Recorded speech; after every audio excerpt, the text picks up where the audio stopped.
I am Brianna Meir, the Global Commercial and Diversity Specialist at Texas Realtors. Thank you so much for joining the event.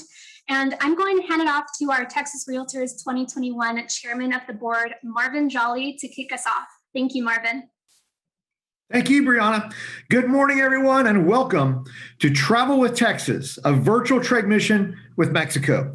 I'm Marvin Jolly, Texas Realtors 2021 Chairman of the Board, and I'm joined today by our wonderful guests from AMPI, Barbara Gatsue, Blanca Jauregui, Tanya Aguirre, Alejandro Miranda, Erica Pineda, Sara Sanabria, Jorge Paredes, Daniel Gold, Vanessa Rios, Beatriz Munoz, Manolo Horta, and Sergio Gomez.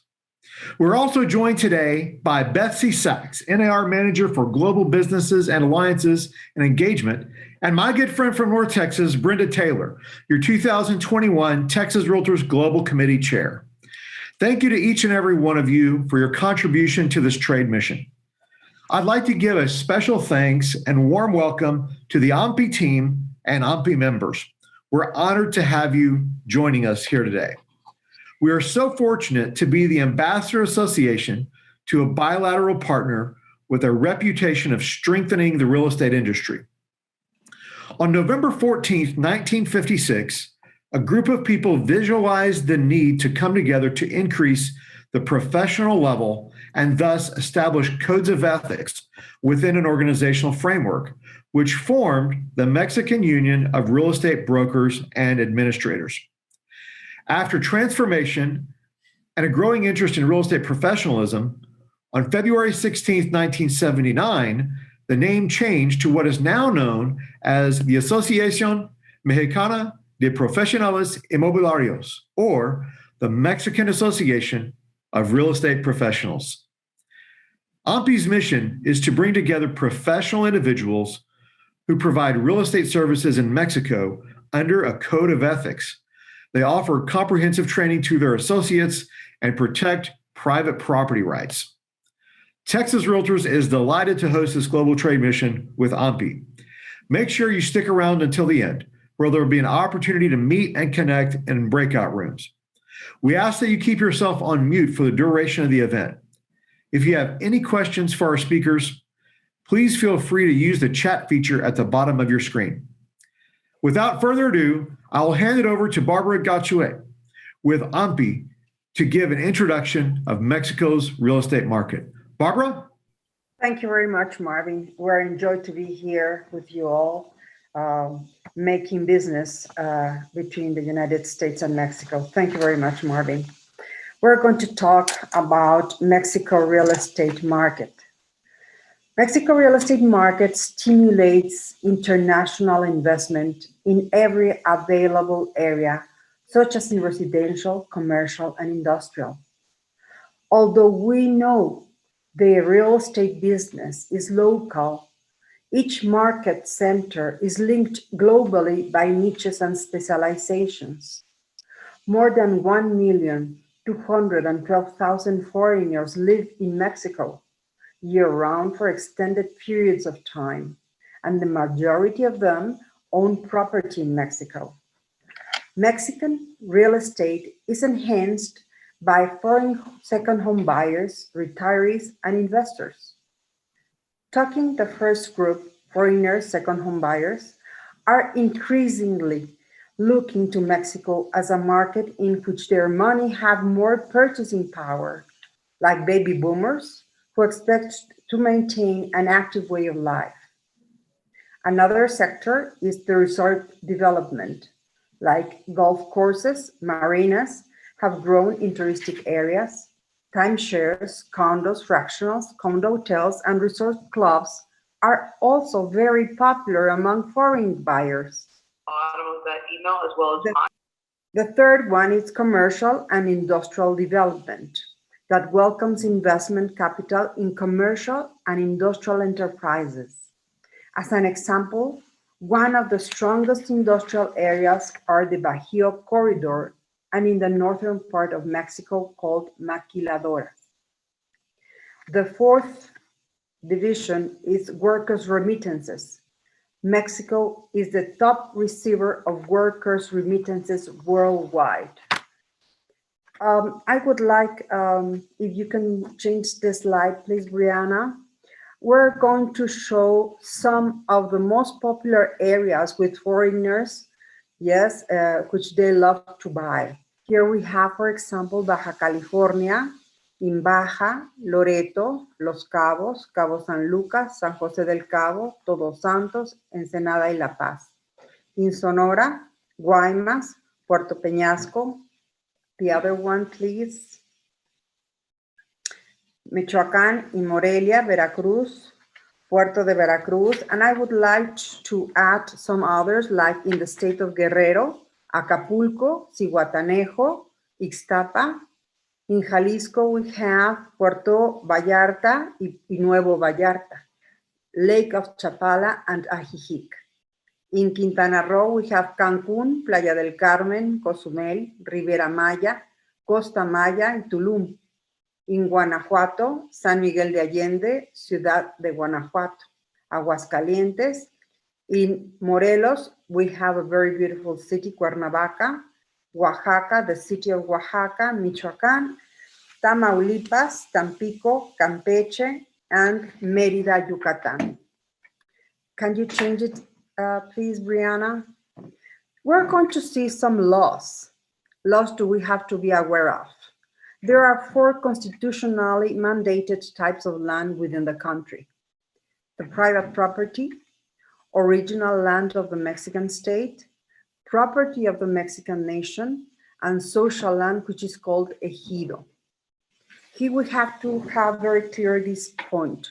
The Constitution states that only Mexican citizens may own land within 100 kilometers or 60 miles of a national border and within 50 kilometers, 30 miles of the west and east coastline. The Fideicomiso Bank Trust was created to enable foreigners to own properties within these restricted zones. You have to be very careful and avoid the land that is called ejido until its privatization has been well established. The other one, please. The benefits and opportunities of the trade mission, yes, most of them are 5. Awareness of productive markets, business links with colleagues from other real estate associations, enabling you to follow your clients to Mexico for their second home and investment real estate purchases through a Mexican real estate professional, and an opportunity to grow your business, and most of all, increase your income from a side business.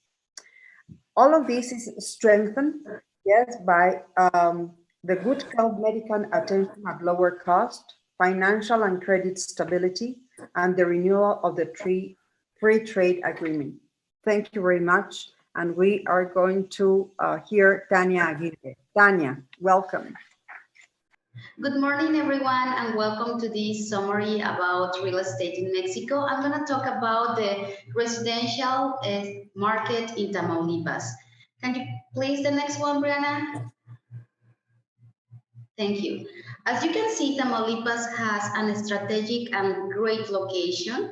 We share border with you guys, with Texas, which is really nice for us. We have around 230 miles border with you, and we have 3 main border cities, which are Matamoros, Reynosa, and Nuevo Laredo. These cities are known by the manufacturing companies that they have. And as you can see, we have a great coast with Gulf of Mexico, a great border, which is around 284 miles, which allows to have 2 overseas ports, which are here in the south of Tamaulipas. They are Tampico, which is where actually I live, and near to Tampico, Altamira. And under construction is the overseas port of Matamoros. Economically speaking, can you have the next one, please, Brenda? We are very important for our country in Mexico. We produce 3.1 from the gross domestic product. We are the 12th state in economic growth. And as I told you, we have 2 overseas ports, and which means that we have the 5th place in Mexico in exportations. Last year, we closed the figures with 27 tons millions per year, which is kind of a lot. That's why we are developing Matamoros, because we need help with exportations. So the next one, Brianna, please.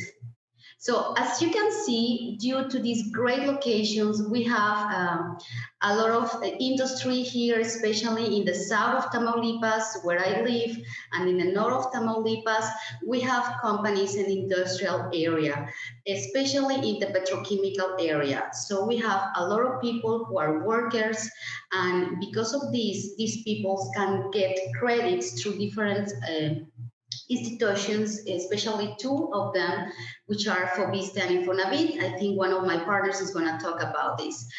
But as a summary, I can tell you that most of the people, they buy the traditional, and can you get the next one, please, Brenda?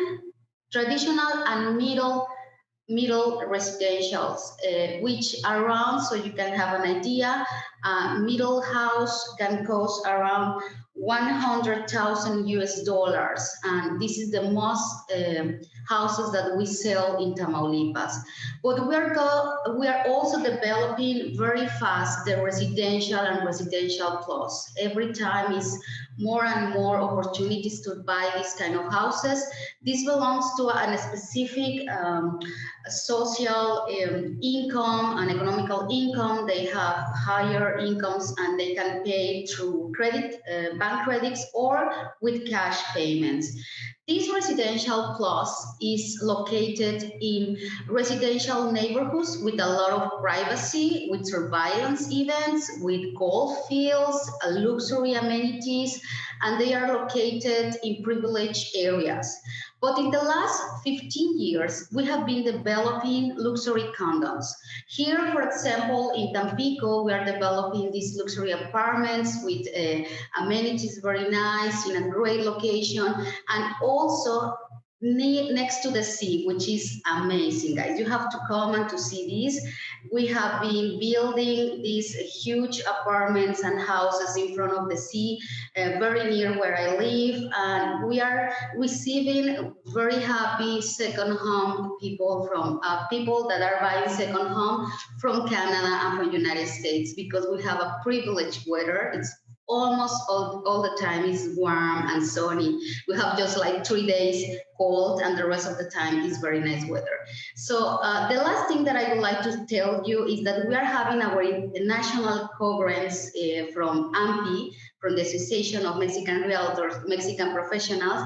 We're having this congress in Tampico. So I'm very glad if you can come here and see by yourself our residential market. I forgot this one, but it was about the prices, and I told you already the prices. And residential plus, just to add, so you can have an idea, the prices of residential plus in dollars, according to today's exchange, is around $295,000. So you can have an idea how money do you need to get a second home, a beautiful one in Tamaulipas. Thank you. Thank you so much, Tanya, for all of that great information. And next we'll have Alejandro Miranda. Thank you so much for the opportunity to talk about beautiful Manzanillo. First of all, I would like to start saying that Manzanillo is a gem. Manzanillo is the most important port in the Mexican Pacific. It is a beautiful destination to visit, yes, but to live and to invest. It is in the state of Colima in West Mexico, just 2.5 hours away from Guadalajara, which is the second largest city in the country. Some general information about Manzanillo: it has something around 200,000 inhabitants. It is the largest container port in Mexico, and it is the 3rd most important port in Latin America. It offers developed industry, port industries, commerce, services, tourism. It has beautiful beaches, bays, and Manzanillo is the world capital of the iconic sailfish. Manzanillo, if we can go to the next slide, please. Manzanillo is attracting a record number of international visitors, and it is an economical engine. It is accessible by air and road, and it has become a holiday destination for foreigners and Mexicans. Can we now go to the next one, please? Manzanillo is next door to the state of Jalisco, and it's Costa Alegre, which is a very beautiful places to live and visit, visible destinations in Jalisco. And we're very close to Barra de Navidad and Melaque.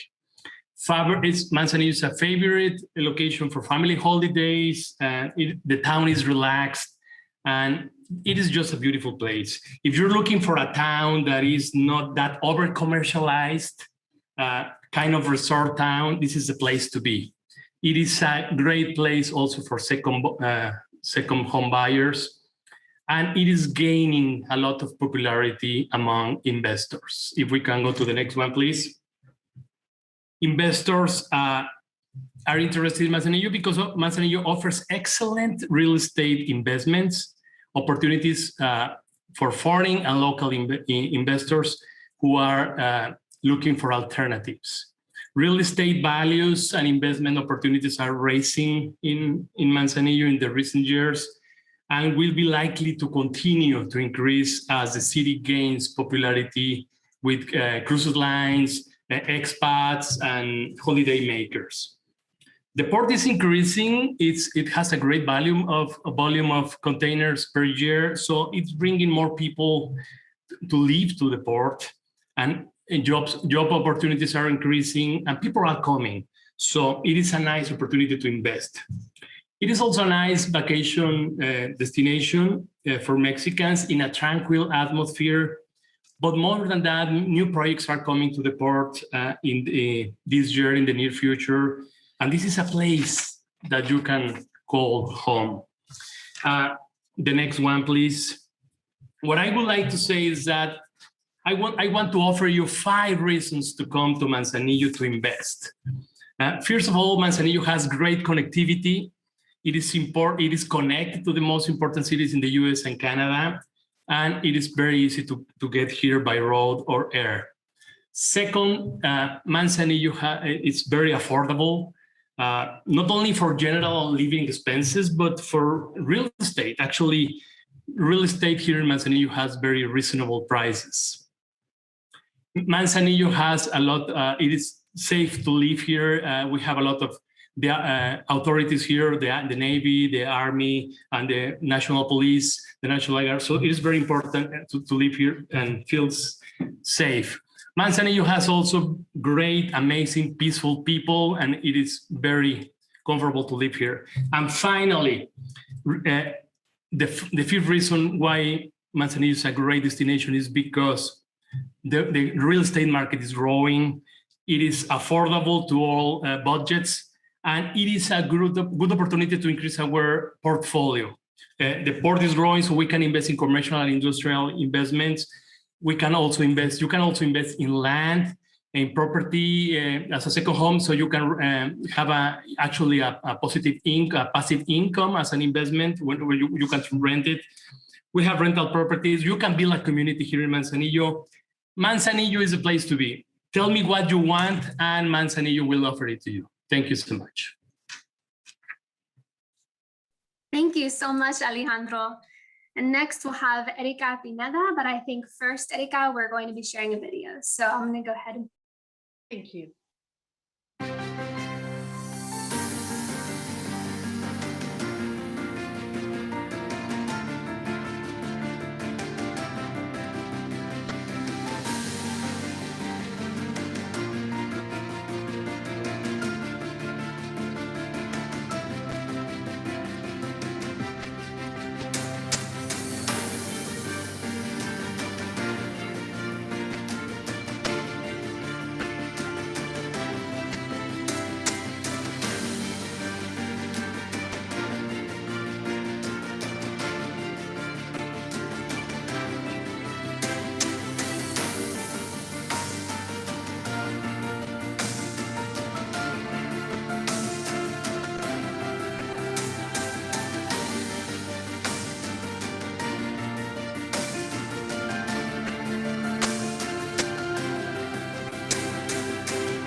it is important to mention that the meaning of Cuernavaca.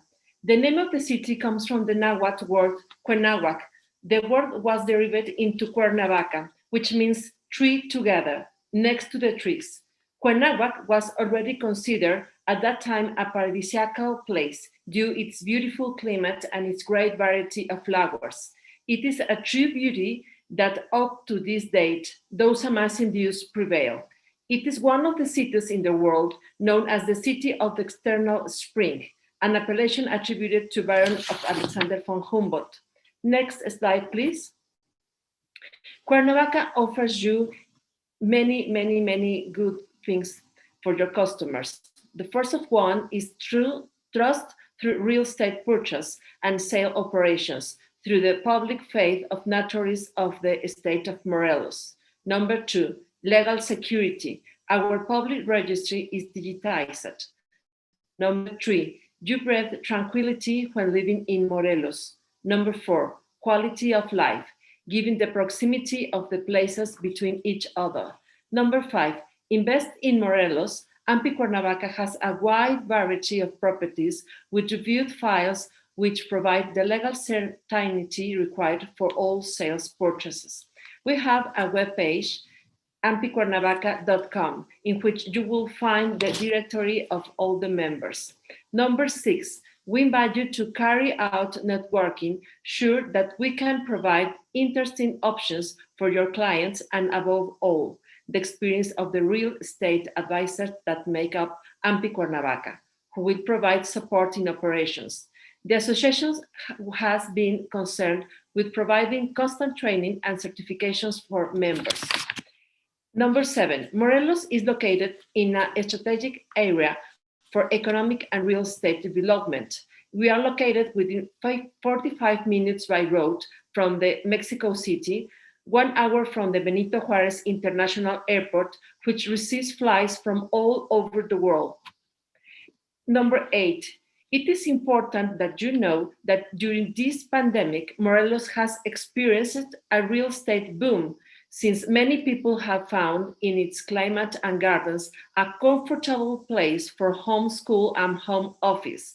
Number nine, it is a 18-hole golf courses in which you can play every day of the year, which offer residential housing around them.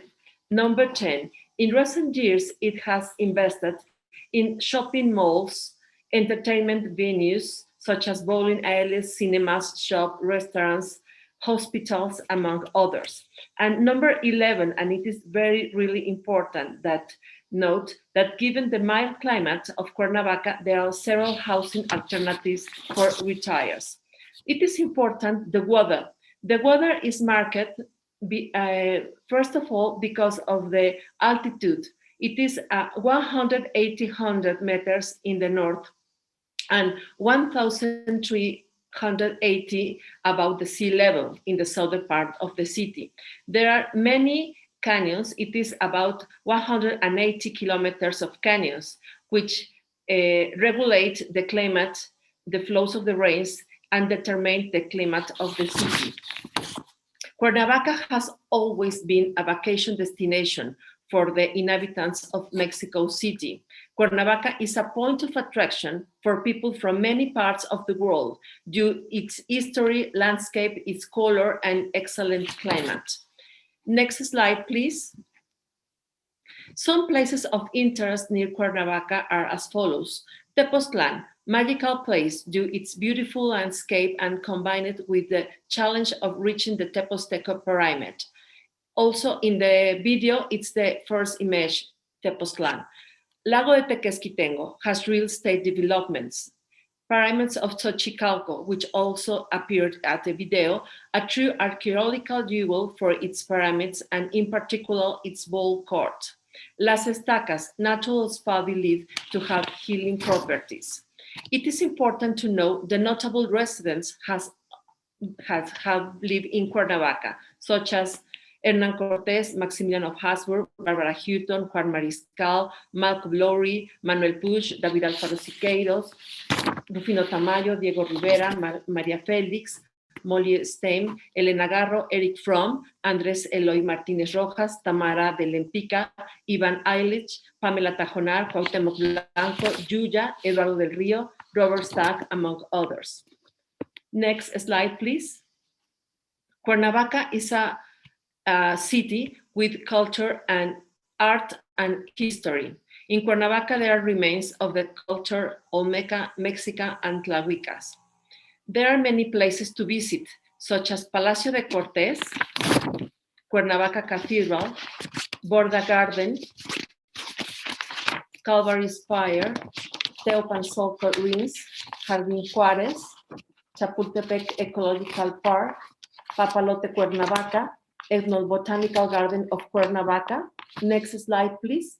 Barranca de Amanalco, which is built since the times of Porfirio Diaz. It is a 300-meter walkway that has been covered into a tourist walk. Next slide, please. Robert Brady Museum that has collection of paintings from all around the world. It is important to notice that we are very close to Mexico City, and you can be able to buy residential houses on lower prices than Mexico City are. We are invited you to join us to ampicuernavaca.com, where you can find our directory. Thank you very much. Thank you so much to Erika, and thank you to Tania, Alejandro, and Erika for sharing about all of your wonderful regions of Mexico. So we're going to be moving on to market trends in the recent past, current, and future. Sara Sanabria. Hello, everyone. Nice to be here with you. I'm Sarah from Riviera Maya. So let's talk about the market trends in the recent past and future. So please, Ryan, next slide.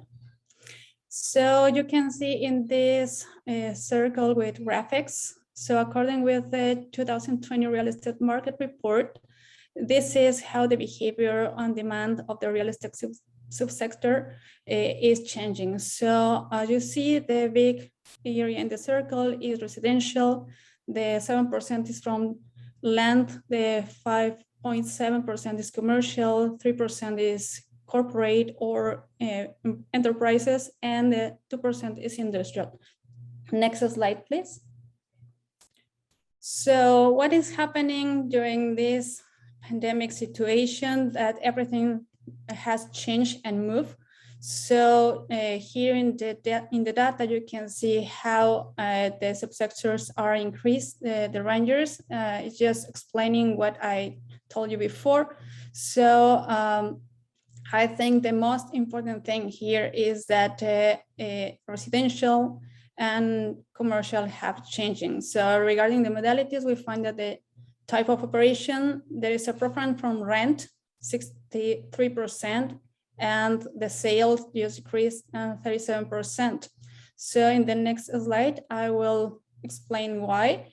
So according to the 2000 real estate market, the commercial area in the states stand out most with the percentage of difference between the area. My previous fellows just told you about the different states that we have. So in Coahuila, we have 16% for commercial, Durango, 30.8%, Zacatecas, 10%, Nuevo León, 8.5%, and Aguascalientes, 8.1%. The offices, the corporate in the most important states are Mexico City, of course, because we have there many of the companies and the headquarters. So also we have Aguascalientes, Tamaulipas, Durango, and Nuevo León at the north. So this is for corporate and offices. Next slide, Brianna, please. The industrial sectors, such as warehouses, park houses, it is the following orders. So in Zacatecas, Hidalgo, Durango, Baja California, Nuevo León are most of the most important industries in the country. So this is why the numbers are moving like this. In the case of land, the prominent states in Mexico are Oaxaca, Baja California Sur, Campeche, Zacatecas, y Colima. My fellows just told you about Colima and also the north of Mexico. Next slide, please. Finally, the residential that is happening in Mexico City, of course, it concentrates most of the population in Mexico, also because the corporation and also the life that is living there. Morelos, just we talk about Cuernavaca and is located there. Tabasco, state of Mexico, with all of the industrial, so it's the reason that people is moving to that area and living in that, and Guerrero. In this sense, we can summarize that Mexico City concentrates most of the residential demand, although it's closely followed by the state of Morelos. So CDMX, or Mexico City, stands out the corporate sectors, which allows us to give an account of the relationship between the construction of work, business, and corporate spaces that have been concentrated in the city with the need to live near the offices. Next slide, please. So here we can see that we are highlighting the total demand of the real estate in Mexico is covered mainly of the 11 states of the 32, which add up to 80%. So the most important states are Mexico City, State of Mexico, Nuevo León, Jalisco, Querétaro, Puebla, Yucatán, Guanajuato, San Luis Potosí, Veracruz, and Baja California. So next slide. And Ana Beatriz will continue with this, talking about my beautiful Quintana Roo. So please welcome her. And if you need anything, Ana, just let me know. Thank you so much. Thank you. Thank you. Hi, everybody. Well, please, so breathe in, imagine a blooming, modern, and trendy place. Quintana Roo is all that and more. It is a state located halfway between the hotspots, North America and Latin America.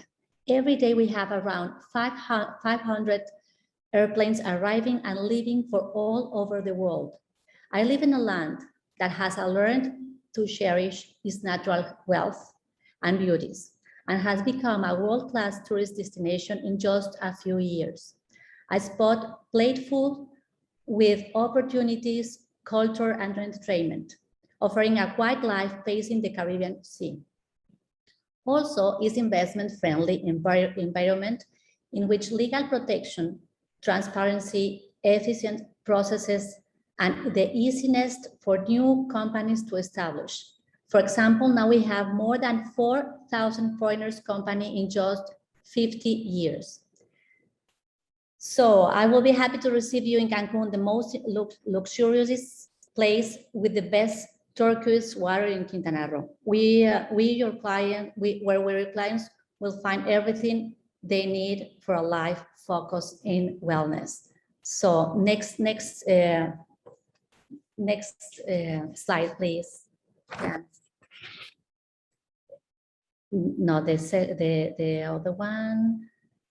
There. The annual growth in the average property price was 8.1% in 2018 and 10.8% in 2019. According to the Sociedad Hipotecaria Federal, which publishes Mexico's house price index. Since the pandemic, growth has been slightly currently. Last year, 2020 annual growth was 7.5%.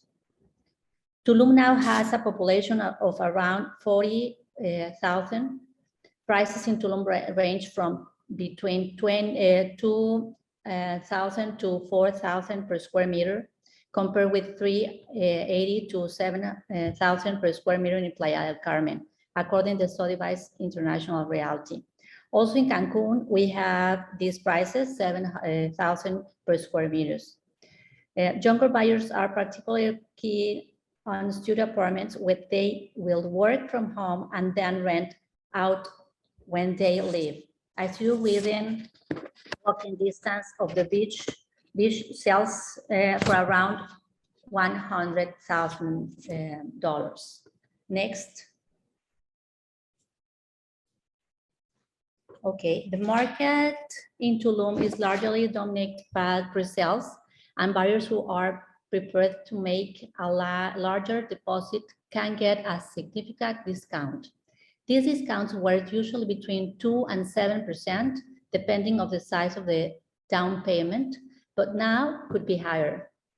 For example, Amora development set to open in Aldezama in 2022 is on sale with 20% discount if buyers make 80% down payment. In Cancun, for example, dominate all brand new properties that you can live in right away, like La Amada, a place in front of the ocean that is already to live. Okay, that's it. That's all. Thank you. Thank you so much, Ana Beatriz and Sara, for giving us Thank you that for you. information. And we're going to Thank you. transition into the commercial sectors. So Jorge Paredes is going to share a little bit about Monterrey. Thank you very much, Brianna. I'm going to speak from Nuevo León. It's the state of capital is Monterrey. And the importance of Monterrey, because Mexico, the country is #1 commercial partner of USA. And Nuevo León is the industrial capital of Mexico.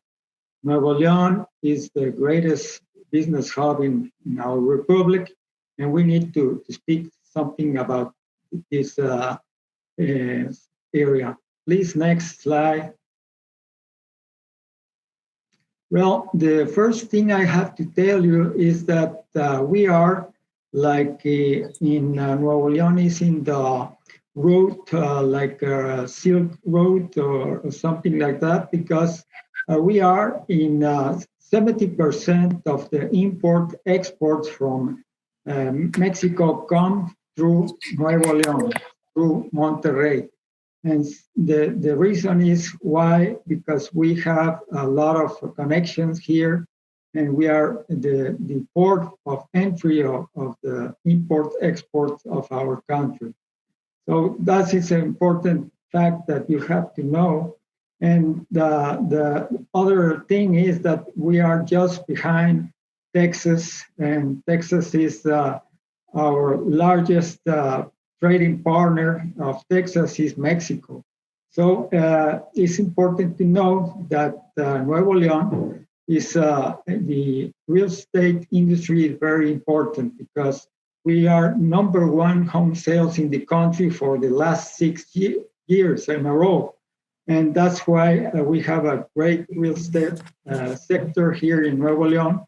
And we have to do something to tell you is that Nuevo León also has a large investor going to the US because we are #1 of home buyers in the state of Texas. Almost 28% of the foreigners who buy in Texas are from Mexico, and in the first place is from Nuevo León.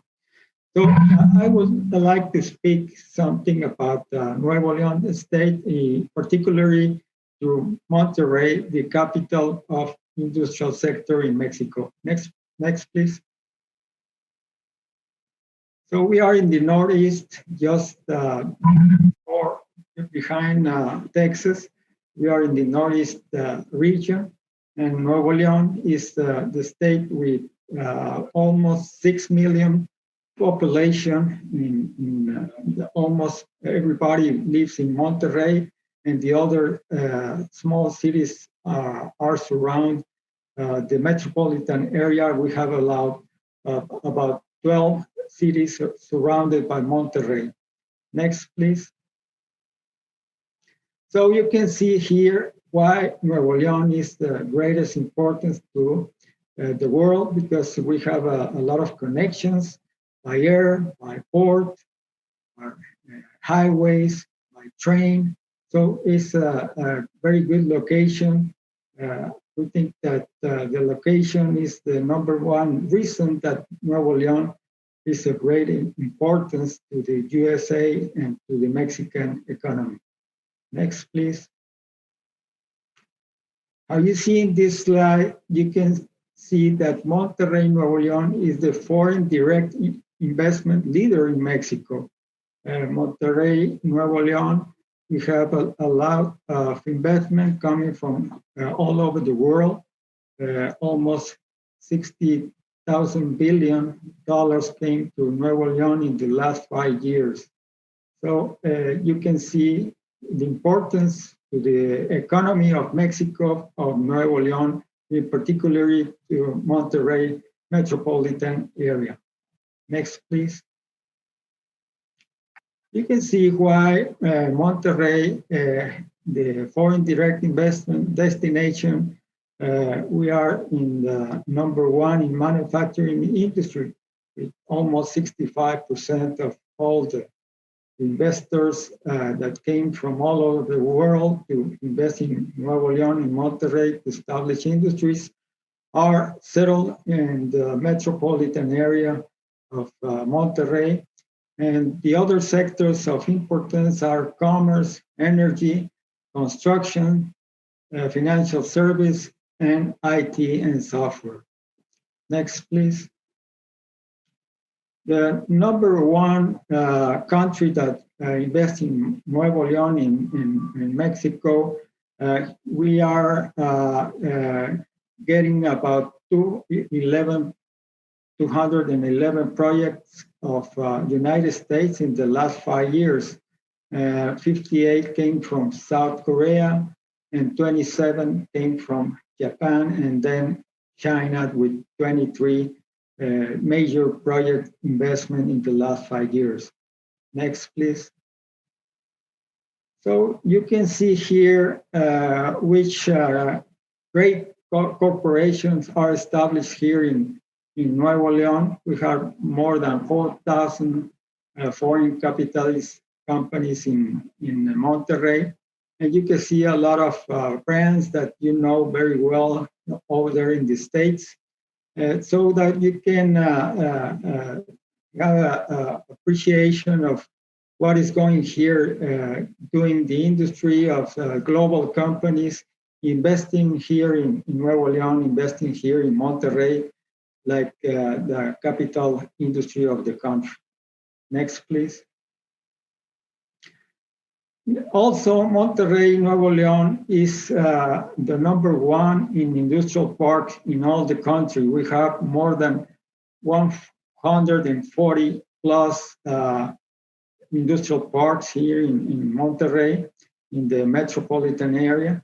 And this is a great thing because we see a lot of investment coming down from USA to Nuevo León to Monterrey. And we have a lot of business in the industrial sector here in Monterrey, here in Nuevo León. Next, please.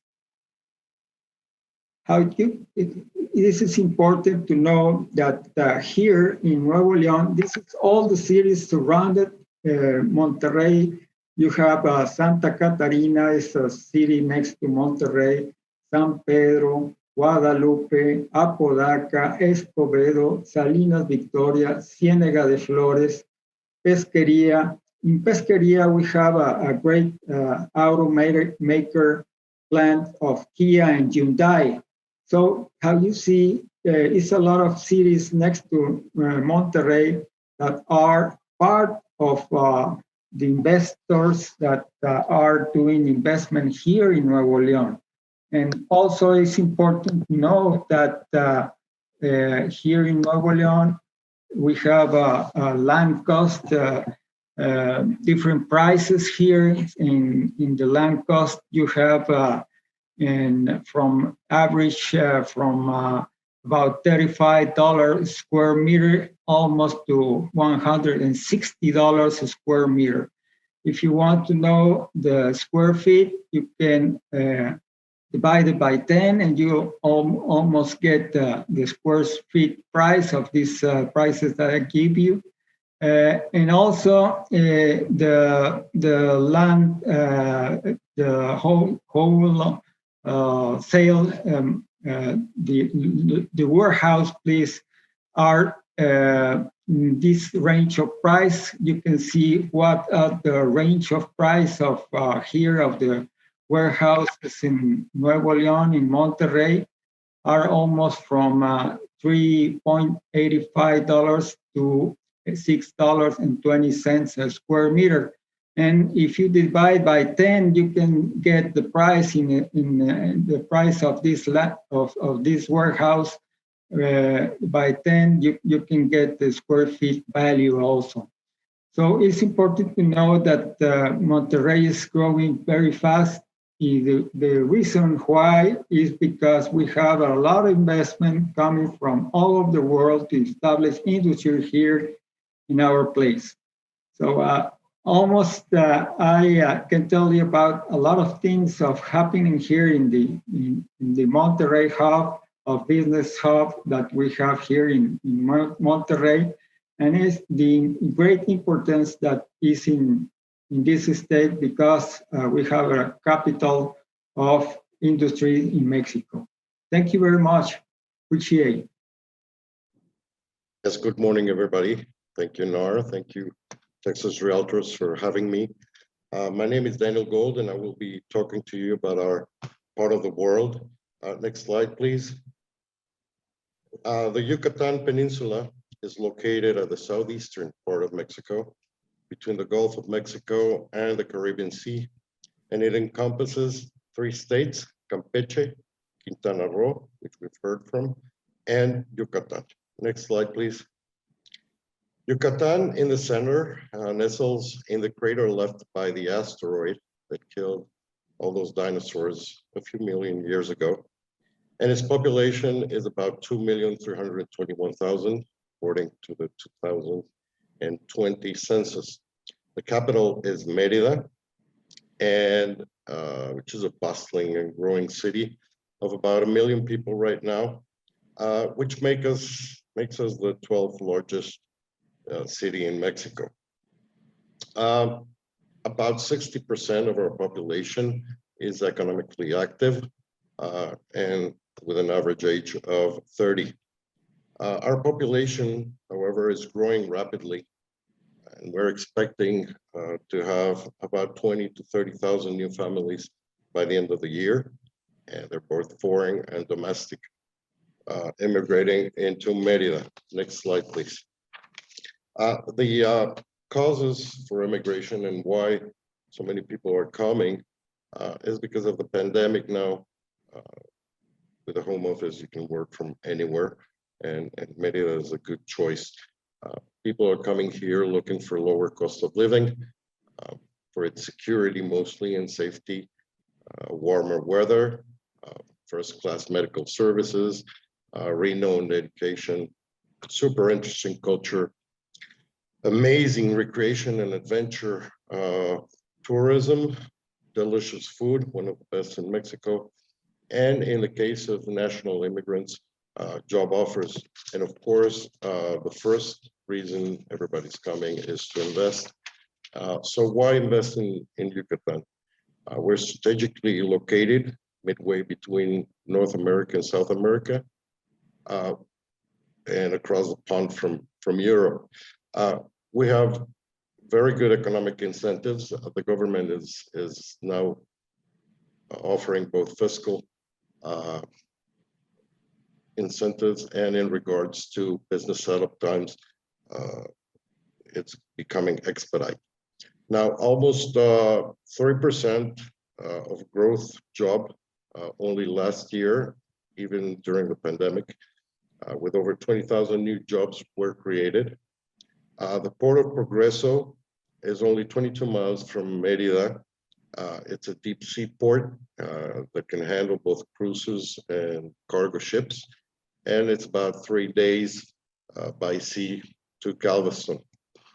The connectivity is very good. We have a refurbished airport right now that services some cities in Europe and in the States. We have a new flight going to Dallas. This was opened about a month ago. And we're about 2 hours away from Mexico City and Miami and Dallas, and from there to the rest of the world. We have incredible natural resources. It's a very windy state with winds coming in from the sea. Almost solar light is almost all year around.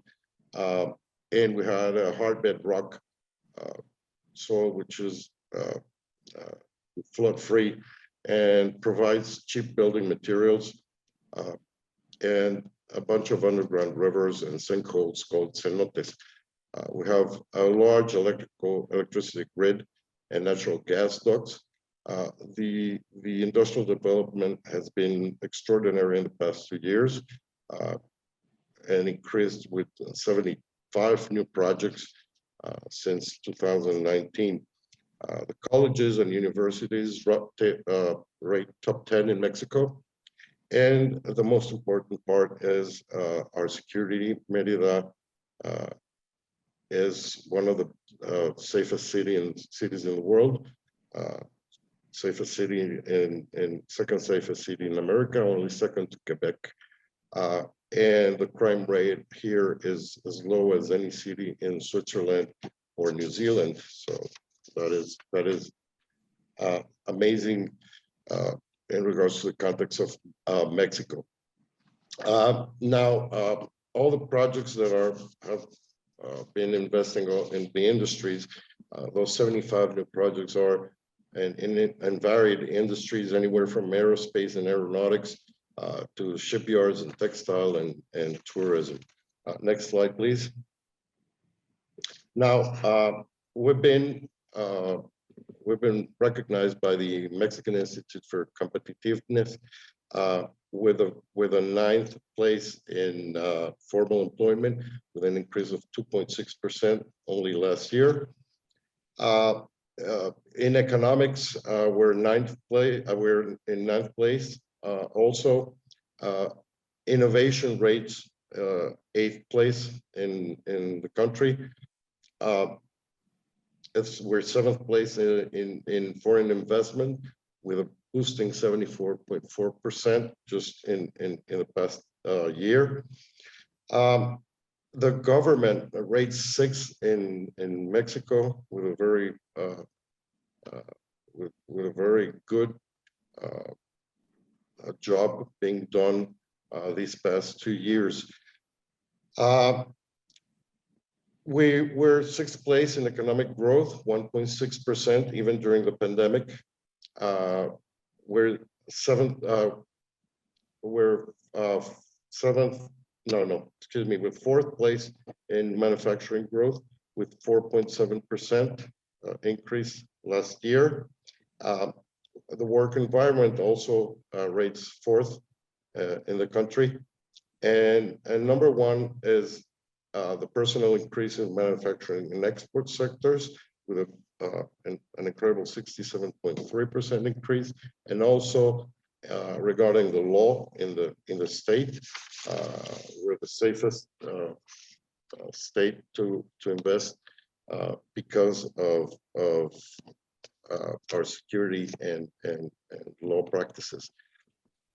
Next slide, please. I'll give you some hard numbers. The total foreign investment in Yucatan since 2019 has been $2.5 billion US.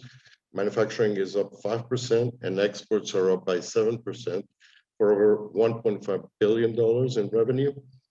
We have more than 23,000 acres in industrial parks, more than 855,000 square feet of office spaces, more than 3.4 million square feet of retail space, about 20 malls and numerous strip malls. Retail was up 6.2% in 2019, and it came down, but it's still up 2.6% in 2020 and rising for 2021. We have more than 500 hotels with average yearly occupancy of 61% and average stay of 2.5 days. More than 2,500 hotel room keys with an average price of US $60 per night. Over 3,300 properties leased through the Airbnb platform. The housing market revenue has been the past year over $1.8 billion, and the houses market revenue is expected to keep growing for the next 10 to 15 years. The capital gains for land have been over 10% in the past 10 years, and it's still growing. And the internal rate of return on real estate projects is over 15%, which is amazing. The absorption rate is over 2 units per month, which is extremely real estate market in Yucatan is doing extremely well. And real estate ventures account for over 25% of the gross domestic income in Yucatan. We have over 430,000 square feet in mixed-use buildings, which is the new wave right now. And an additional 370,000 square feet are coming from the Sky Tower, one of the tallest towers in America. And that's it for Yucatan, and I hope you visit us soon. And please do check out our video in the welcome packet. Thank you. Yes, hello to everyone. I'm Blanca Jauregui, and I'm very proud to present to you the city of Torreón, Coahuila, the city that made the desert bloom. We are located in the north part of Mexico, just 5 hours away from the border with Texas. So with more than 25 universities and technical schools, we are distinguished by our hardworking, skilled, and qualified young professionals. So I invite you to get to know us, discover our great potential, and fall in love with our people. So here is a little preview and a video that will explain this better than me. Thank you very much. Competitive position. Torreón is the most populated city in the state of Coahuila. There are more than 1,200,000 inhabitants in the metropolitan area. Its location in northern Mexico and the strength of its people makes it a region of great competitive position. Various routes are those that connect our roads with the United States border, the center of the country, and the coasts of the Atlantic and Pacific Oceans. It is located within the Matamoros-Mazatlan and the Ciudad Juarez-Querétaro corridors. Since the birth of the city, the railway has been the key to its development. Today, it maintains that privileged rail connection. Thanks to an international airport and its airlines, its air connectivity enables direct business flights to Dallas and all sorts of national destinations. The city is within the Ports to Plains Alliance, driven by the industrial branch, the city's main economic engine. Sectors such as machinery and equipment, metal mechanic, the agro-food sector, and the automotive and transportation industry have relied on this land, among other things, for their skilled and qualified labor. Or even the metallurgical sector, that's placed Torreón as the world's silver capital and the 6th biggest zinc producer globally.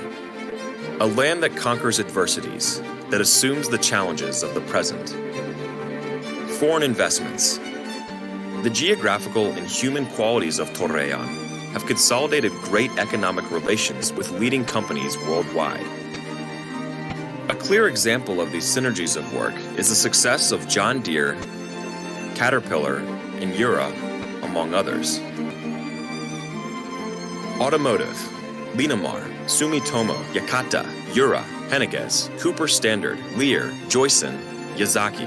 Machinery and equipment, Caterpillar, John Deere, Johnson Controls, Delphi, Torii, Milwaukee, Alpha Goma. Metalworking, Lincoln Electric, Cone, Superior Essex, Stam, EPC Engine Power Components, Fundalag, DMI DeLeo Machining Incorporated, SAM Systems, and Manufacturing Spain. Agri-Food, Lala, Pilgrims, Chilchota, Textile, Wrangler, Sun Apparel, OMJC, the House of Lajat, Ropa Siete Leguas, VF Corporation. They have found the ideal conditions to turn their projects into success at the 12 parks and industrial complexes of the city and 19 industrial zones in the metro area, as in the metropolitan area. Tourism. Business tourism is a constant in Torreón. With more than 76 hotels, the city welcomes national and foreign businessmen that come here to close successful deals and operations day after day. It counts with equipped spaces for business events such as Torreón's Convention Center. A numerous amount of restaurants, coffee shops, and bars are hosts to tourists and locals. The exquisite cuisine from local chefs will delight even the most demanding palate, and the special flavors from northern Mexico would surprise anyone. The quality of life and the qualities of its people, coupled with a strategic location, make this city a land where dreams and investments grow. Invest in Torreon.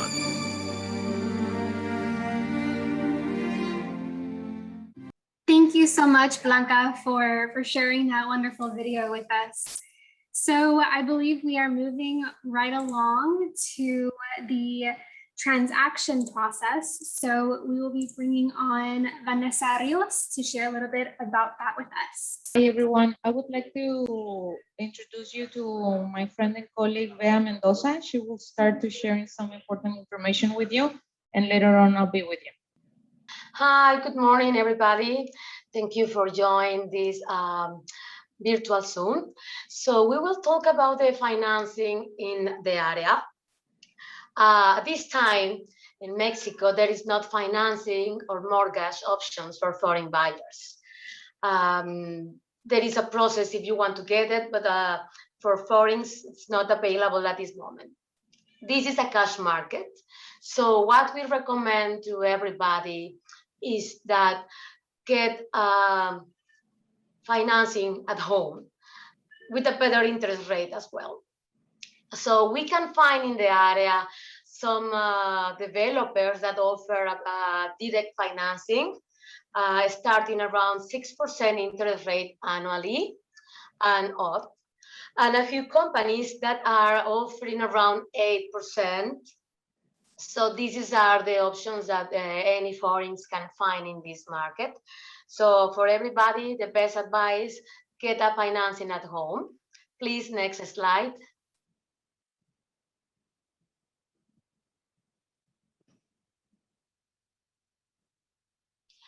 Oh, foreigners can buy in Mexico? Yes, definitely. So any foreign can buy in Mexico. We know that we are in a restricted area like the Riviera Maya, but there is other parts of Mexico where you can buy really similar as any other Mexican. So about that, you don't have to worry. So you are welcome to come to invest in our country. Next slide, please. So if we go to the Article 27 of the Mexican Constitution, everybody is legally open to buy real estate in Mexico. As I was mentioning previously, there is a restricted area where foreigners may not acquire direct ownership of the property. So in this case, they will need to have a bank trust or fideicomiso, or they can also purchase through a Mexican corporation. It's important to mention that the best advice we can provide you is to buy through a fideicomiso or bank trust. Mexican corporation will be ideal when you are planning to invest 3, 4, 5, 6 properties. So Mexican IRS is changing, so please use a bank trust. That is one of the best tools we have for any foreign buyer. Next slide, please. So what defines restricted zone or area will be 30 miles of any coastline and 60 miles from the Mexican border, will be 50 kilometers from the coastline and 100 kilometers from any border. Thank you. And now Vanessa will go through the next. Thank you, Bea. Would you mind going to the next slide, please? Thank you. Okay, so what is a fideicomiso? And the reason why we want to go a little bit deeper on this thing about this tricky word that is fideicomiso, which is the bank trust, is because many of the interesting those lines, right? So basically a fideicomiso is a bank trust, as you may know it in your own country, where it is an agreement called by the bank, which acts as a trustee, and the new owner would be the beneficiary of this trust. Would you mind going in the, basically the beneficiary has full control of the property, meaning that they can sell it, rental, remodel, use it as a permanent residency or just as a vacation home. So what it's important to mention is that in order to allow the foreigners to enter into a legal agreement affair, I don't want you to think that this is a difficult thing to do. This is just another piece of paper that it needs to get done, and this process is done or initiated by the trustee bank. So it's just another piece of paper right now. I just want you to have that peace of mind. Do you go to the next one, please, Brianna? So how does this fideicomiso last? Usually the fideicomiso is set up for 50 years and it's renewable for another 50 years. So this is not, because in fact, the fideicomisos can be renewed at any time just by application. And what happens when, for example, we have a seller that it's already foreign, that it's holding the property in a trust, and they want to sell, what we do usually, it's a cession of the rights of the fideicomiso or the trust. And there is a mistaken belief or a fear, the 50-year trust pass to the authorities. This is not true. The banks their only aim is to just be holding the trust in behalf of the foreigners, but they will never like take or acquire the property from the people. So this is just a legal way that the government set up in these restricted areas in order to have better control of the properties. And it's also it also has some other benefits for foreigners. For example, when you are acquiring your property and you're establishing a fideicomiso, you can designate some beneficiaries that in case of death, then the property can be directly transmitted to the beneficiaries. Could be family, friends, or whomever the person designs. And we go to the next one, please. So this is a very long, very long and deep process, but we're gonna just touch the very surface, just for you to point the differences, the principal differences between what you maybe have as a common knowledge in your transaction process and ours. Everything starts with an offer. This is the same as it would be in your market. Then we come with a purchase agreement, then filling all the paperwork, and then the title transfer and the deliver of the physical possession of the property. Would you mind going to the next one? So what it's important for you guys to know is that we do not have an MLS in place in general. There are a few cities in Mexico that have been successful enough to have their own MLS. It is not the majority of the cases. So this is why it becomes super important for your clients. The difference is that the escrow services, even though they're available, they're very little known among the Mexican clients. And this is important to know because if we are dealing with Mexican sellers, many of them may not even know what an escrow account means. So that's when we have to jump in and give the certainty to our fellow nationals to let know that using an escrow service is the best way to do business. But for you to have in mind that the customary way of doing business here, it would be without the escrow service. Then another important difference is that the offer is not a binding contract. Purchase agreement is. So it's also very important to know that once you start dealing with some clients and we have the offer to purchase, we do not have a deal until we have the some deposit. Can be in escrow or can be in good faith. Another important difference that you should know is that the home inspections are not a requirement by law, neither to have insurance. But of course, us professionals always recommend to hire the home inspection and to also hire the insurance. What you need to know is that the transactions in our country can be only legalized by a public notary. So in Mexico, a public notary is an experienced attorney that is appointed exclusively by the governor of the state. Their role is to sign and authenticate documents, and the public notary can grant powers of attorney, real estate transactions, among others. This is a very important difference because document as true, it is considered as true. And of course, they're in charge, like what a closing company will do. This is the role that the public notary will gather all the information, all the documents, and will authenticate all the documents in order to formally legalize the purchase and the selling actions. Would you mind going to the next one? So what are the typical closing costs in Mexico?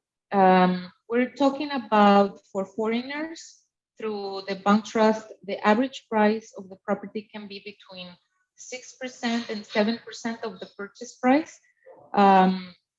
This average, it can depend on which state are you purchasing, because within these costs are included the property acquisition tax, with maybe different depending on the state or even in the municipality, but it's including the notary and registration fees, the trust, the establishment of the trust or the cession of the rights in the case, and a lot of other documents that are needed to complete the transaction, but it would be a very rare case that it would be lower than 5%. Many people can consider that this is a high price, compared to their own countries or cities. But what we would like to point out is that, yes, it can be a bit of an extra cost when you're acquiring the property, but once you have full ownership of the property, then your cost would be very low.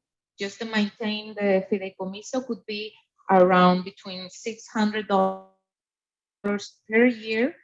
And talking about property tax, they are very, very low. I think that in comparison to what you guys pay in taxes in Texas, we pay around 1/10 of what you pay in Texas. For example, for a $200,000 condo in Playa del Carmen, Cancun, or Tulum, just to give you an example, we pay per year in property taxes.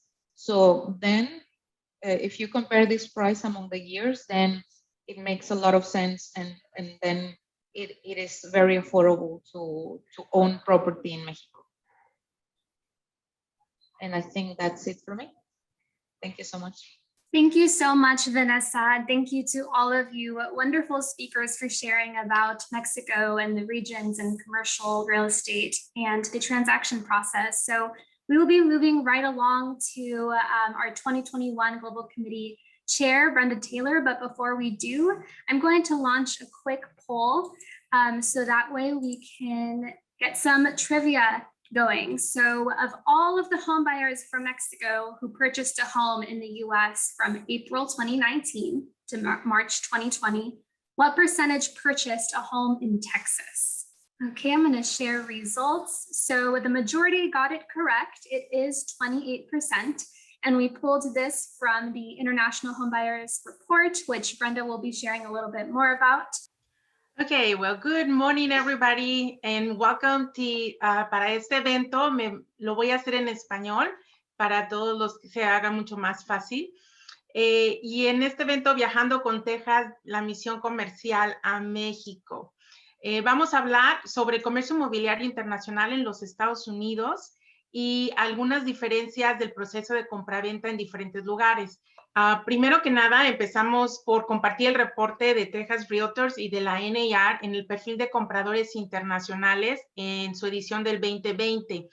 Entre marzo del 2019 a abril del 2020, compradores internacionales adquirieron $78 billones en propiedades residenciales en Estados Unidos. De ese volumen, los 3 estados con mayor inversión internacional fueron California, la Florida y Texas. Texas es el estado en la preferencia de compradores mexicanos con un 28% de todos los compradores internacionales en el estado. Ahora, platiquemos de cómo se manejan las transacciones en Estados Unidos. Me tomaría, por supuesto, horas explicando el proceso completo de la venta inmobiliaria, pero solo tengo unos cuantos minutos porque ya pasamos un poquito del tiempo, así que no voy a entrar en detalle. Solo voy a compartir algunas de las principales diferencias entre México y Estados Unidos. El proceso en Estados Unidos varía un poco en cada estado y porque tienen leyes diferentes, pero en general se basa en transparencia y contratos que especifican cada término y detalle de la transacción. Todo queda por escrito, desde el tiempo límite para cada etapa del proceso, las condiciones de la compraventa, el día de entrega de la propiedad, las comisiones de los involucrados, todo. Mi experiencia es en el estado de Texas, así que me voy a enfocar un poco más en el proceso de este estado. Como decía, el proceso inmobiliario de cada estado tiene reglas y requisitos diferentes, así que es por eso que los agentes inmobiliarios no pueden hacer transacciones de bienes raíces en los estados donde no tienen licencia. En el caso de Texas, la autoridad que regula las licencias es TREC, la Comisión de Bienes Raíces del Estado de Texas. Y algo que confunde a mucha gente es que no todos los agentes inmobiliarios son realtors. Un realtor es un profesional de bienes raíces que pertenece a la Asociación Nacional de Realtors, la NAR o NAR, y que además de seguir las leyes locales, seguimos un estricto código de ética. La NAR es la asociación comercial más grande de Estados Unidos. Ahora, en muchos de los estados, los abogados son los que manejan los contratos y toda la transacción. En Texas, hay abogados designados que solo preparan las formas que los agentes inmobiliarios usamos y nosotros solo tenemos permitido llenar los espacios en blanco, pero no podemos redactar ningún documento. En otras palabras, no podemos practicar leyes sin licencia. TREC facilita 6 contratos y aproximadamente 27 documentos que están disponibles al público para usar en transacciones de bienes raíces, pero como realtors manejamos más de 130 documentos para uso exclusivo de realtors en nuestras transacciones. Nosotros escribimos la oferta. Esa oferta, cuando se firma por ambas partes, se convierte en el contrato. El contrato de compraventa en algunos estados puede ser de 2 páginas. En Texas es de 11 páginas. Además de todas las enmiendas, notificaciones del contrato, en donde se van a clarificar todos los términos, el financiamiento, el deslinde, el avalúo, la fecha de cierre, comisiones, todo. La diferencia también es que nosotros manejamos en Texas el MLS, el Servicio de Listado Múltiple. Nuestro sistema de datos también se maneja con el MLS. Y en el MLS, ahí es donde los realtors tenemos un acuerdo de cooperación con todos sus miembros. No existe un MLS universal. Hay muchos y dependiendo del área es al que pertenecemos. Un listado muestra toda la información de la propiedad. En su mayoría van a mostrar el precio al público, el estatus de la propiedad, fotografías, amenidades, información del broker y del agente del vendedor, así como la comisión que se le paga al otro agente. Tal vez algo distinto en México es que en Texas el nombre del propietario es del dominio público, al igual que el costo del predial, descripción legal de la propiedad y toda esa información la encontramos en línea en nuestro MLS o en los registros del condado donde está localizada la propiedad. Me imagino que es un equivalente a lo que es catastro en México. También se encuentra en línea. Ahora, por parte de nuestro MLS, tenemos un acceso a una caja de seguridad que se pone en la puerta, en donde tenemos nosotros la llave se accesa por medio de nuestro teléfono, sale la llave y así es como nosotros entramos a las casas. Ahora, y de repente cuando termina esto, volvemos a guardar la llave, se vuelve a poner y ya queda listo para el siguiente realtor que vaya a ver la casa. En Texas también tenemos dentro del proceso, aconsejamos a nuestros compradores hacer una inspección para detectar los defectos de la propiedad. No es un requerimiento, pero siempre lo aconsejamos. El inspector también es regulado por la Comisión de Bienes Raíces del Estado. Se inspecciona todo, la estructura, el techo, la plomería, todo la cuestión eléctrica, el aire acondicionado, la calefacción, ventanas, termitas, electrodomésticos, bueno, todo. Y al final se pueden negociar las reparaciones. A diferencia de México, en Texas no se realiza el trámite con un notario, sino con una casa de título. La casa de título tiene la función de garantizar y entregar la póliza sobre el título de la propiedad con una garantía libre de todo gravamen. Otra función de la compañía de título es ser la empresa de depósito en garantía de todos los dineros que se intercambian en la transacción, así como es el depósito original, el pago hipotecario, cualquier otra cantidad que deba ser retenido por adeudos, incluyendo las comisiones de los brokers. En México, los depósitos y pagos finales regularmente pasan directamente del comprador al vendedor. En Texas, la compañía de título es la que finge como intermediaria, que es lo que nosotros llamamos escrow. Los extranjeros pueden comprar propiedades en Estados Unidos sin necesidad de un trust o de un fideicomiso. Sin embargo, al vender es que tienen que acatarse a las reglas de FIRPTA, que son reglas del IRS, que es el equivalente a Hacienda en México. En explicación breve, porque es bastante detalle, se retienen entre el 10 y el 15% del valor de la propiedad al momento de cierre para fines fiscales. Y en general, todas esas son diferencias en las transacciones en Estados Unidos, principalmente en Texas.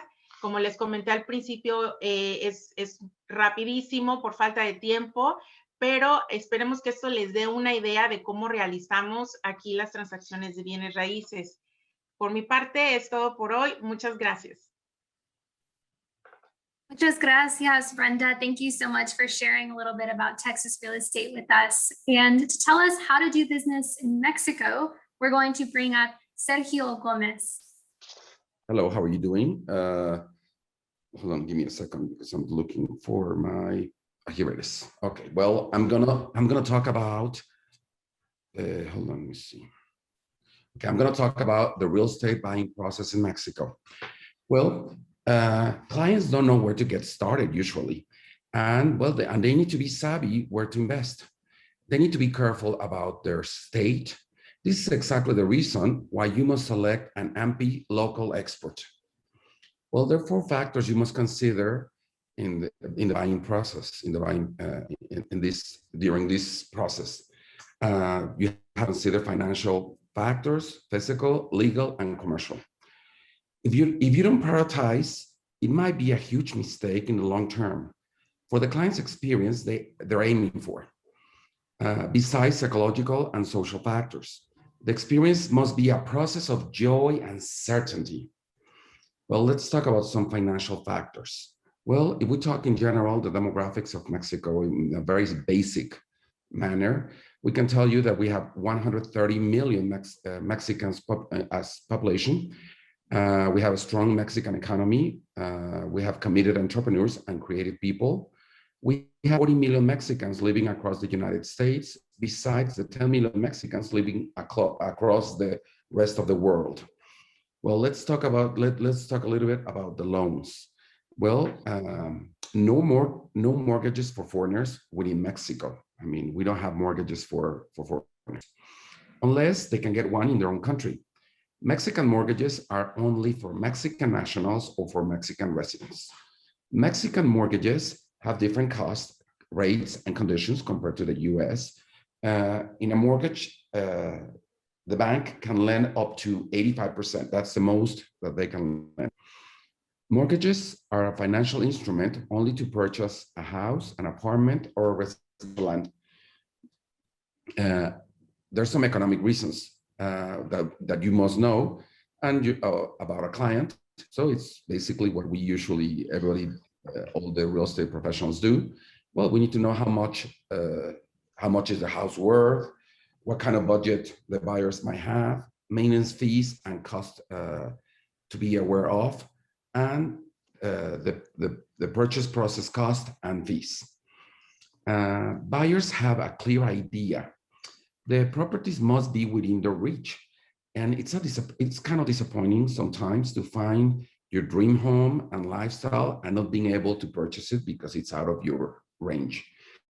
Well, in regards to timing, there is a 15 to 60 day due process that you must follow. You're not an owner until you find you own it. You must sign a property title to become an owner. Purchasing alternatives. Well, in Mexico, you can set aside a house with a specific amount, and you can sign a contract or a promissory note. You can have you can sign a letter of intent. You can sign a promissory contract.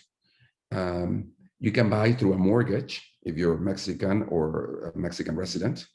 You can buy through an owner's or developer's mortgage, or you can pay in full at the closing of a title. Until you don't pay it, it's not yours. In Mexico, the down payment purchase contract is between 10 and to 20 usually. Sometimes in Mexico, we can find a lot of deals that we have to put a 50% down payment when we sign the contract. If you don't sign a contract, the property continues on the market. And we have to be very careful because right now we have booming beachfront properties market. We have a very dynamic colonial townhomes trend, and the urban markets are short of homes. So you cannot be hesitating to decide if you want to purchase or you don't want to purchase. Purchasing taxes. Well, property transfer tax in Mexico is higher than compared to the United States. However, property taxes are 10 times lower than in the US. The Notario Público is the title entity responsible for the purchase due process.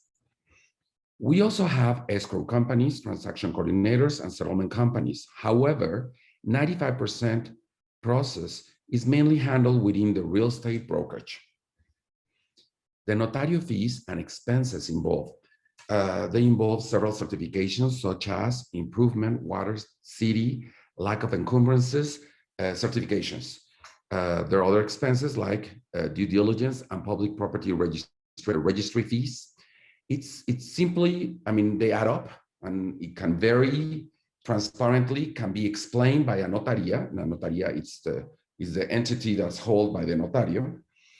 And the total cost, usually they range in different states throughout the country. They range between 3.5 to 7.5%. If you purchase a bargain as a buyer, you're entitled to pay a property gains tax. That's something that a lot of times people don't realize that when they're really purchasing something that is way below the market value. With regulations, it is not allowed legally to pay more than $30,000 in cash to the property seller due to money laundering protection law. In Mexico, we're very regulated in this matter. Tax exemptions and optimizations have certain rules and are subject to a due process. We're very structured. A lot of times people have the concept or the idea that Mexico is not very structured. The Mexican law is very structured. Well, let's talk about physical and functional. The real estate consulting services, usually when we provide those services, Well, we have to advise our clients that the location is key to have positive equity or to have capital gains in a property. It's good to know where the clients are interested and where they're not. A lot of times we're trying to sell them what they're not looking for. So we have to understand what they really want. It's a good way to help. A good way to help is to know, well, the six whys. What they want, when, where. Every single question we have to answer it. We need to know about their work, their school, their location, about how important is safety to them, comfort, lifestyle purposes, family members, pets, needs, dreams, wants, architectural concept, layouts, rooms, bathrooms, parking spaces, just like you do in your market. So when we're referring, we need to have all that information so we can understand them. We can start providing solutions. Commitment. Pre-qualifying and understanding the client is a key process. Working with committed clients, not simply customers. It's understanding more than simply numbers. It's understanding the real purpose of the transaction. Let's talk about legal factors. It's key to understand the law and do everything accordingly. There's a need to guide the legal process by a local expert, real estate professional, a specialized lawyer, and a public notary. Local experts and specialists can guide the transaction in the right way. That's the reason we need to collaborate globally. We have real estate law regulations, just like in your country. Mexican law must be abided. The code of ethics is key in global collaboration. The Mexican legal system protects everyone. The legal system has a set of rules that must be followed. Be serious about your fiduciary duties to your client. Any producing costs can affect your client's estate. Real estate is not a kid's playground. The law and the legal process must be aware. Mexican buying process protects through certificate of lack of encumbrances. The public registry prevents the property buyers against any other buyers or debts during a 30 to 180 days buying process, if the buying process is going to be that long. Okay, we have different types of land. We have private property. We have property owned through a trust. We have original land of the Mexican state. We have property of the Mexican nation. We have federal zone areas, and we have social land such as ejido and common land.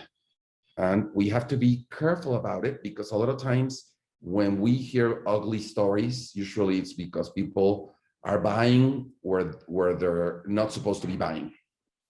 Okay, let's talk about constitutional rights of ownership that can be owned by Mexican citizens.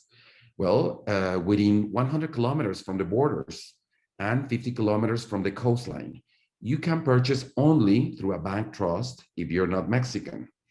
Anywhere else, an incomer can buy property through the Foreign Affairs Ministry permit before final closing. This is a due diligence process that is handled by the Notario Público.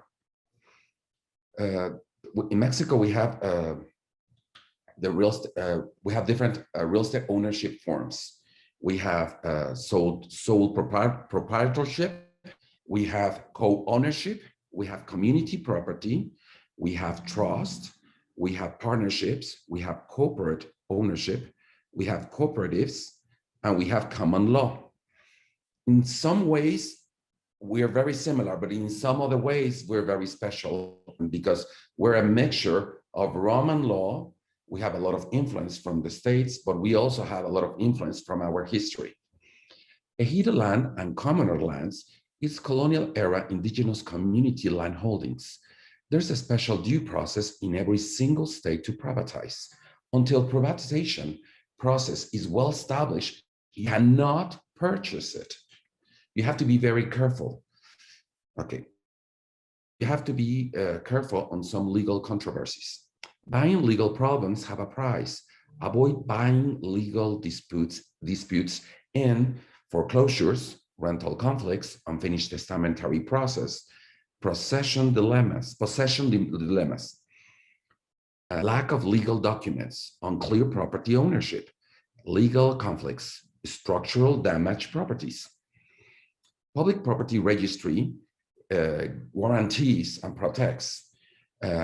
You get, when you're in the process, you have a free access of clear property rights and a clear property certificate of lack of encumbrances when you're in the buying process.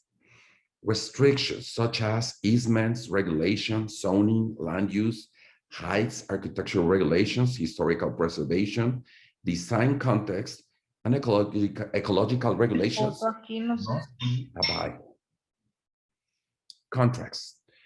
Everything must be handled in written.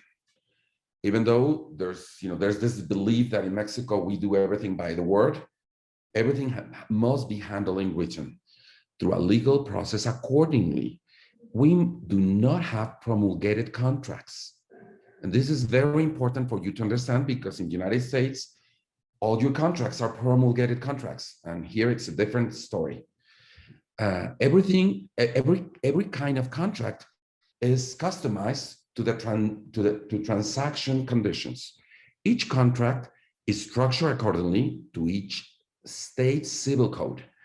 So every single state has their own civil code, and we have to do the contracts respecting the law, the civil codes. We have private contracts that originate the transaction, and we have to customize them every single time. The final closing occurs when the buyer pays off and each part signs the title. In Mexico, the contract, it's a very important part of the process, of the closing process, but the title, the escrituras, it's key and it's essential. Well, let's talk about some commercial factors. Well, the purpose, you have to be clear and transparent on your real estate service. You always have to exceed client expectations in the home buying experience, working with a local expert real estate professional.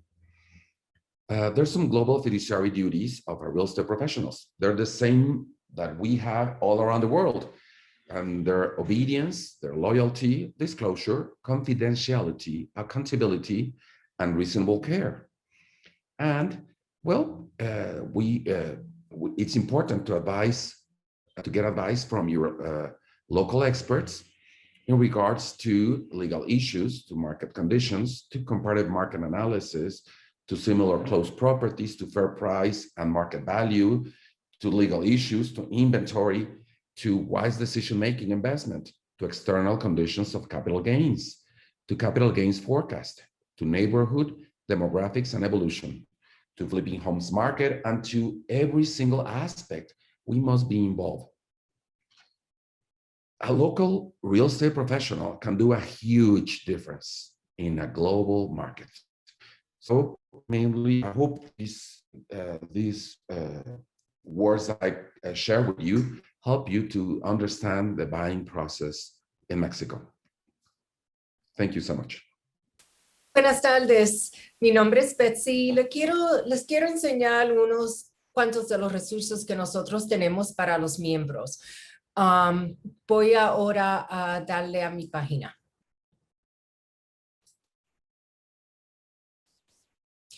Quiero enseñarles el primer recurso que nosotros tenemos, que es fantástico. Nosotros tenemos nuestro NAR en español en la página de la National Association of Realtors. Esta página es traducida en español. Muchos de los recursos aquí que nosotros tenemos en la página de NAR están aquí traducidos también. Si bajan a lo último, la página se puede traducir en otros idiomas para ustedes. Quiero enseñarles también que nosotros tenemos un Facebook en español, que pueden también utilizar lo que es para todos los miembros. So, por favor, háganse miembro y pueden utilizarlo y pueden oír los webinars que hemos tenido y muchas de esas cosas. En la página de nosotros, de NAR, si están buscando el Global Page, lo pueden buscar de esta manera. Vayan donde dicen More, más. Si van donde dicen More, van a ver por especialidad Global. Aquí está la página de nosotros. Aquí se pueden conseguir, buscar una persona que tenga el CIPS, Certified International Property Specialist. Lo pueden encontrar aquí también. Pueden también encontrar aquí las informaciones de los partners que nosotros tenemos en todos los países que estamos. Aquí está la información de México. Todo está aquí. So, es muy importante ir aquí. La otra página que le quería mencionar que es muy importante, si van a Membership y van donde dice directorios, directories, aquí pueden encontrar los miembros que son miembros de la NAR, que son realtors. So, si van a Find a Member y ponen su nombre de usuario y contraseña, aquí pueden encontrar todos los miembros. Si están buscando por un miembro especial, van a tener que poner un poquito más de información porque te da los primeros 100 miembros que están en ese país. Sí, y aquí se ven todos los miembros. Si están buscando un miembro que tenga especialidad, que sea un CIPS, lo pueden conseguir también. Que hablen en un idioma, lo pueden conseguir también. Que es un profesional especializándose en propiedades, en property management, en investments, lo pueden conseguir también. Aquí lo tenemos todo a la mano de ustedes para que puedan seguir trabajando y ser más y más y más successful. Y muchas gracias. Thank you so much, Betsy, for sharing that information with us. And thank you all to all of the presenters who shared that it's outstanding and valuable information and your regions with us. So we're going to be heading out into breakout rooms to network and connect and meet. So I'm going to go ahead and open up those breakout rooms. So go ahead and go network. Thank you so much for signing off to this main session. I'm going to hand it off to Brenda Taylor, our 2021 Global Chair, to conclude the event. Thank you so much, Brenda. All right. Well, we hope that everybody had a great time meeting and connecting in the breakout rooms. Please stay on the lookout. This week, you will get an email that would include a link to a digital business card exchange. This is a password protected page that will house the names and emails of everyone that opted in to participate in the business card exchange when you register for the event. And as the 2021 Texas Realtors Global Committee Chair, I would like to thank you for joining us for Travel with Texas Virtual Trade Mission to Mexico. And I really, really would like to give a special thanks to my friends Ana Aguilar with AMPI and Betsy Sachs with NAR for their hard work, involvement, and support in this event. To all the presenters from Mexico who join us, thank you so much for sharing your knowledge and time with us today. To everyone who joined us from Mexico, muchas gracias y mucho éxito. Texas Realtors is honored to have hosted this trade mission with such an outstanding group of people. And with that, it has been a pleasure. So take care, everyone. Stay safe. Thank you very much. Thank you, guys. Thank you.